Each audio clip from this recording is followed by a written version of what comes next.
So, Jake Paul is actually facing a real boxer this time. A boxer with a record of 12-1 and the son of a heavyweight champion, a guy that defeated Lennox Lewis. Yeah, I'm going to get into all that and more right now. Roll the intro.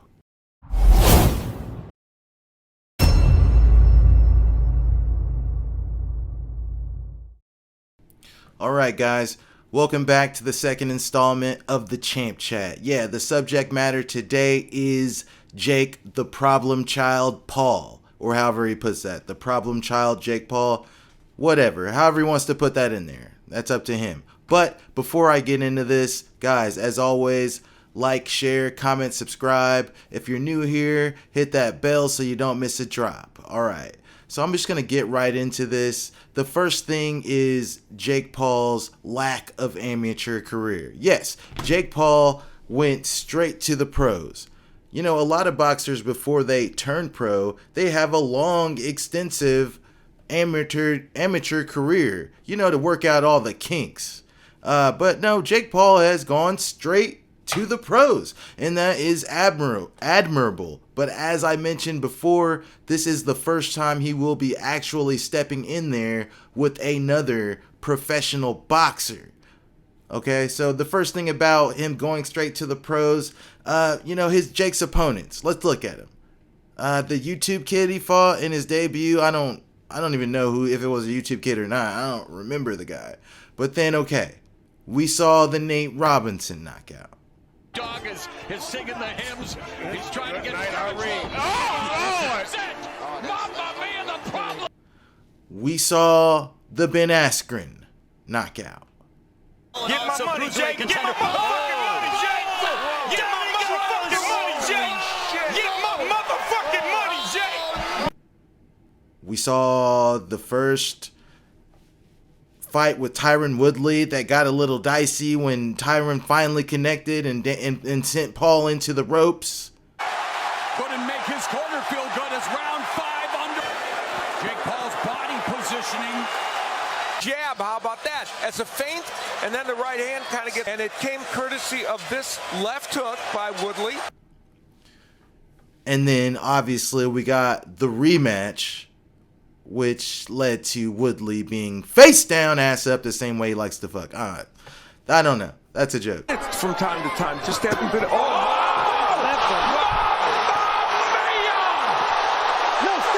Anyways, so what did all of those opponents have in common? They were all making their professional debuts. All right? None of them had any boxing experience whatsoever. Yes, people point to Ben Askren, former Bellator world champion, former UFC fighter, Tyron Woodley, one of the best welterweight champions in the UFC of all time. That's MMA, guys. That is not the sweet science of boxing. And we saw that in those subsequent bouts, okay? So, another thing about Jake's opponents, all right? What advantages did Jake have over all of these opponents? Age, size, skills. He's younger. It's a young man's game. He's bigger than everyone he's faced. And he's been boxing and training in the sweet science longer than any of his opponents. All huge advantages to have going into a professional boxing match, if you want to call it that. Some people don't. Moving on. All right. Again, I said this is his first fight versus a real boxer. Yes, the Tommy Fury fight is off. I guess he can't get into the country. But let me just say this. I've seen Tommy Fury fight. I've seen Tommy Fury fight an MMA fighter in boxing. And I wasn't impressed. I'm like, this guy's a Fury? The fuck out of here. You know what I mean? Now, you don't look nothing like them. You don't look nothing like Tyson. You don't fight nothing like Tyson. Like, I was confused because this guy is under the tutelage of John Fury. I don't think so. So I think that's Tyson's father's name, John. Anyways, so I think this is a better fight. So enter Hasim Rahman Jr., who was undefeated before his last fight, which he was stopped. Now he looks like his daddy in whatever Rocky movie that. That one hurt. Did he That hurt? one hurt. That one hurt. Hurt him. He's dropped. He's dropped. He's dropped. Oh, Down God. goes Rockman. Oh, God. And I don't think he's getting up. He going to get up, but I don't know how well he going to be. You could say the fight ended early, but you know what? I watched that fight, and I watched a few of his fights, Hasim's. The guy just doesn't show up in shape. He doesn't. Flat out, I'm going to give you the honest answer. I don't know if my son going to like it, but I'm just going to tell the truth because that's what I do. My son has really underperformed and underprepared for pretty much all of his fights. So, but he will be ready for this one. What? Do you agree with that, Hasim Jr.? I think that the potential that's What inside the me fuck? has not been reached yet. So yeah, I agree. I think that I could definitely have performed better in all my fights. So on August 6th, we're gonna come fully prepared. Dad, why'd you say that at the press conference, Dad? What are you talking about? He just told you gonna tell the truth. This ain't nothing he ain't said to me before. What are you talking about? It's bring your kid to work day. Yeah, all right. Bring your gloves and your boots on August 6th, because I might knock you out of both of them. He does not show up in shape. He backs straight up when he's getting pressured, and his defense is questionable. Like, I just don't... Another thing is the guy fights at heavyweight. I mean, this fight is scheduled to take place at 200 pounds. So this will be the biggest cut that Hasim Rahman Jr. has faced in his entire career. We already close, man. We already close. I'm not worried about the weight. I was just in camp for a fight, and then I came and I got right back in the gym. I came to New York. I was already in the gym when they called for the fight, so I'm not worried about the weight. The weight not a factor. I fought at 200 pounds for years in the amateurs. I haven't fought there as a pro yet, but I'm looking forward to bringing back them amateur days and bringing back even some things that I was doing in the amateurs that I haven't done in the pros yet. So losing some weight, right, it's almost like I'm fighting an amateur. So losing the weight is exciting for me, and it's gonna open up doors for me to even do even more in the boxing ring.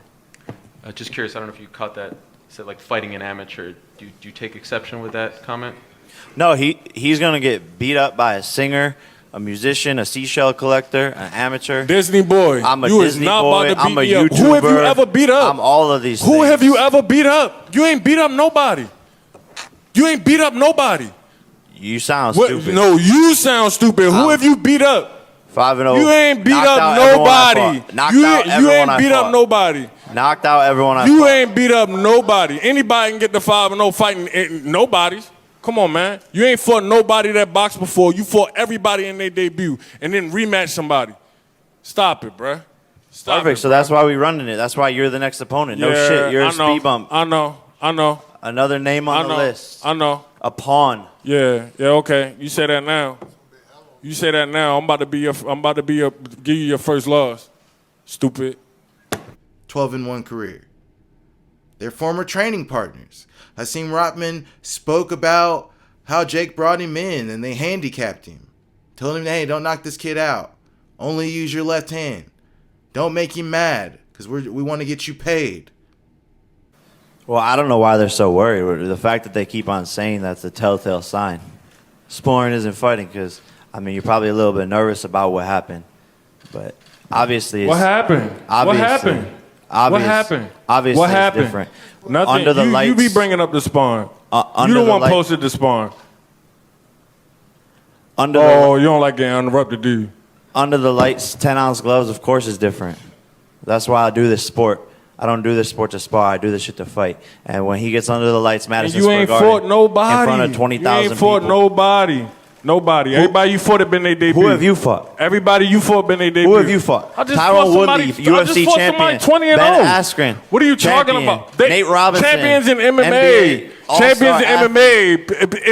NBA champion. No boxers. And that's why you're next No on the boxers. list. You're No next on the boxers. list. You're You ain't next fought on the list. I know. You're next on the list. I know. And That's it's going to why be your I'm first fighting you. loss. And No it's going to be your shit. first loss. No shit. That's Don't why turn I'm your fighting back and you. run like you did when we sparred. Don't do that. And I will be using both hands. You'll Trust see. me. You'll and see. I will be using both hands. You'll see. I got something for you. I only use one hand when I sparred him. Oh, man. I only use one hand. I He would can't just even spar nobody with one hand. I would just love to put out this He footage. he can't even spar nobody with one hand. He's not even at that level. I boxed this man with one hand behind my back, and I boxed this man with one hand, and I promise you, he turned his back. He turned his back and ran from me.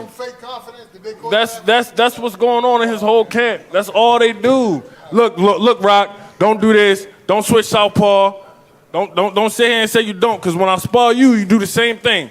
It's always a handicap, and that's what I was trying to tell him. It's a handicap in here. Don't get too, you know what I'm saying, too confident. I'm trying to help you. I've been trying to help him since I came here, but he thinks he's, I don't know what he thinks is going on, but he definitely barking up the wrong tree. I'm gonna fuck you up. All things are real. So that's a psychological advantage over Rahman Jr. I mean, I'm sure he's wanting to get back at Jake Paul for, I don't know, the making him feel like an inferior person during the training sessions that they had together. But that could be fuel for a fire for victory, but that could also be a fuel for fire for making mistakes. And again, I watched Rahman Jr. fight. He's not exactly the most crisp fighter. Moving on. Stacking the deck. Okay, so the contracted weight is 200 pounds. Again, I mentioned Rahman Jr. is a heavyweight, all right? He last weighed in, I think, about 224 or something like that, and he cut to get there. So now he's got to cut all the way down to 200 pounds. 200 pounds. So you're going to strip this guy down. I feel like this could be a gift and a curse. Maybe this gets this guy in the best shape he's ever been in. A possibility. The rehydration. So apparently there's a rule in the contract that says, hey, Rahman Jr. can't gain more than 10 pounds before the fight. People say fight a real boxer. Here we go. This guy's bigger than me. He has more experience. There's no reason that I should win this, but I'm proving to the world and proving to the kids out there that if you set your mind to something and you truly believe in yourself and you're dedicated and you're mentally low-key have to be insane, And you stack then the you deck. will. Don't forget you then stack you the will deck. win. Don't Then forget you will gotta win. stack deck. And that's what I'm proving You to try to people. bring me down That's to what I'm proving to the cruiserweight, next and generation. then put a rehydration clause in the contract. people Don't will forget see. about none of that. You already Don't making forget none of that. excuses. It's take it or leave it. Why you already Don't making forget that's excuses for take it or leave yourself? it. That was take Why it or you leave already it. making excuses for I'm yourself? not making no excuses. I'm telling the sounds truth. like you're making Because you leaving excuses. it out. Because you leaving All it I out. hear Let is the people know. excuses as to why you Let the lost, people know. excuses as You always to talk the about, oh, weight, he's bigger all than of me. these things, bro. Oh, he's bigger than me. Oh, he's a heavyweight and all this and all that. That's cut because we come in the cruiserweight. Then why are there weight classes in boxing? Dumb fuck. Shut up. Whoever the fuck you are. Dumb shit. Shut up. But you keep calling me a heavyweight. Sit the fuck down. But you keep calling me a heavyweight. Recording me like a fan. Why you keep Recording calling me like me a a heavyweight? fan. Why you keep calling me a heavyweight? Talking about how I'm a heavyweight if you're not fighting me a heavyweight. If What you weight- was really that, you would have What fought weight me a class? heavyweight. What weight If you class? was really that, you would have fought me a heavyweight. You sound so stupid. If you was really that, you would have fought me a heavyweight. It wouldn't have been no, oh, let's bring him down. You seen I just weighed 224 in April. It wouldn't have been no, oh, bring him down to 200 and make sure he can't go up over 210. Come on, man. Stop playing with me. You put a 10-pound rehydration clause in the contract? Stop playing. So if he gains more than 10 pounds, they're going to take 25% of his purse or something like that. So the deck is, see how the deck is stacking here?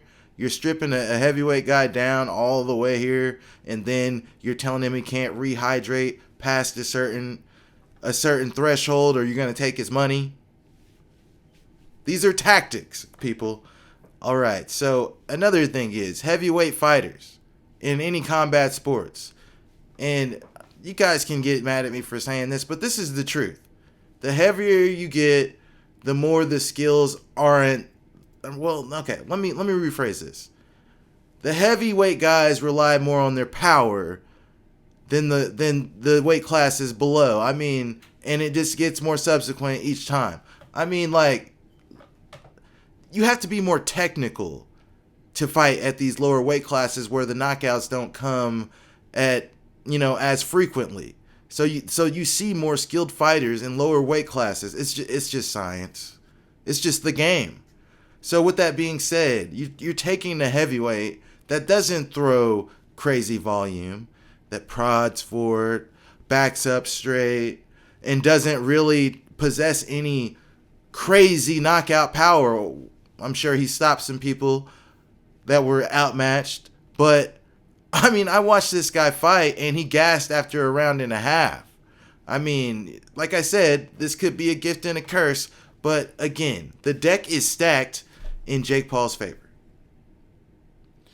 And I guess Rockman Jr. got a call and they said, hey, here's the contract. Take it or leave it, no negotiation. And he took it. This is such a huge opportunity. I never once, ever once even second guessed or even doubted the outcome of this fight. I did no negotiation through the internet, and I'm not going to.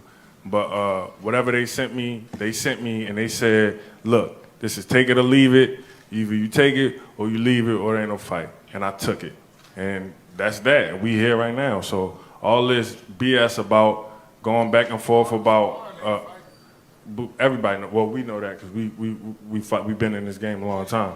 But all that stuff back and forth about the money or whatever. I'm gonna be the lowest paid opponent, but I'm the biggest. I'm the biggest. I'm the one that's giving you any credibility. None of your other opponents gave you any credibility. So why shouldn't I get more than them? But like I said, I'm not here to negotiate through the media. I'm not here to do none of that. I'm here to end this facade that he's calling a career. So we're gonna see. We will, and we're gonna see on August 6th when Jake Paul fall. We definitely gonna see that. Fair play to him. We'll see what happens. Let's move on. Lose or gain? What do these guys have to lose? What do they have to gain? All right, if Jake Paul wins, this fight legitimizes him wholeheartedly. Oh, you just beat a 12-1 fighter, son of a heavyweight champion. Yes, we can actually call you a professional boxer now because you've actually fought a professional boxer. Legitimacy. That's what happens to him. What happens if he loses? The trains come off of the damn tracks. Does Showtime ride with him? I'm sure they do. The guy has a huge following, and you can get something to get this guy back on the tracks. But yeah, I just think the train come off the tracks if he loses this fight, because this is the first fight that he's facing a real boxer, and if he falls short, it's just not going to be good for the Jake Paul boxing brand. On the other hand, Hasim Rahman Jr. coming off of a loss. What does a win do for him? Well, it gives him more popularity. He's already getting more popularity, more clicks now just for being a part of this fight. So if he was to come away victorious, more people would jump on his train, and maybe he could parlay that into getting bigger fights, because it is a business at the end of the day. They're out to make money. This is prize fighting. So that's what he has to gain. And he also has to gain, the revenge, the self-respect, gain his self-respect back that he feels that he lost when he succumbed to those conditions in the Jake Paul training sessions. So he has that to gain as well. But yes, popularity to gain. If he loses, I don't know if he's ever going to get a big fight again. He's a 12-1 son of a heavyweight champion, and he loses to a YouTuber whose all of his opponents have made their professional debut. Yeah, neither one of these guys can lose this fight, which is what makes it even more intriguing. I'm excited for this fight. I'm just going to throw that out there. And lastly, let's go ahead and wrap this thing up. How do I see the fight playing out? I think there are 3 keys to this fight. 3 keys to this fight. Number 1, cardio. Jake Paul doesn't have the best cardio. Rockman Jr., believe me, does not have top tier cardio. Trust me. So, it's going to be a war of attrition. Who is going to outlast the other? Who is going to get tired and make a huge mistake and maybe pay the piper? Woodley style. The second key, Rockman Jr.'s jab and his body work. Now, I feel like Rockman Jr., he's not some heavy volume boxer, but he does throw the jab out there. He does go to the body. He is a more polished boxer than that of Jake Paul. That's just the facts. But does he use that in a manner that doesn't expend every bit of gas he's bringing to the fight? We'll see. But that could be a huge problem for Jake Paul if Rockman gets that jab going and the body work. Could be a huge problem for Jake Paul. And the last key to this fight, it's Rockman's defense. Because as I put, the man back straight up. He goes into fetal position. He doesn't have the best head movement. He gets complacent in there and pays for it. Gets hit with big shots. So, is this a fight Jake Paul can win by devastating fashion? Absolutely. But we'll see what Hasim Rahman Jr. shows up on August 6th. I'll be watching. And like I said, I'm excited, guys. Again, thanks for watching Champ Chat 2. Subscribe to Championship Rounds. And until next time, stay frosty.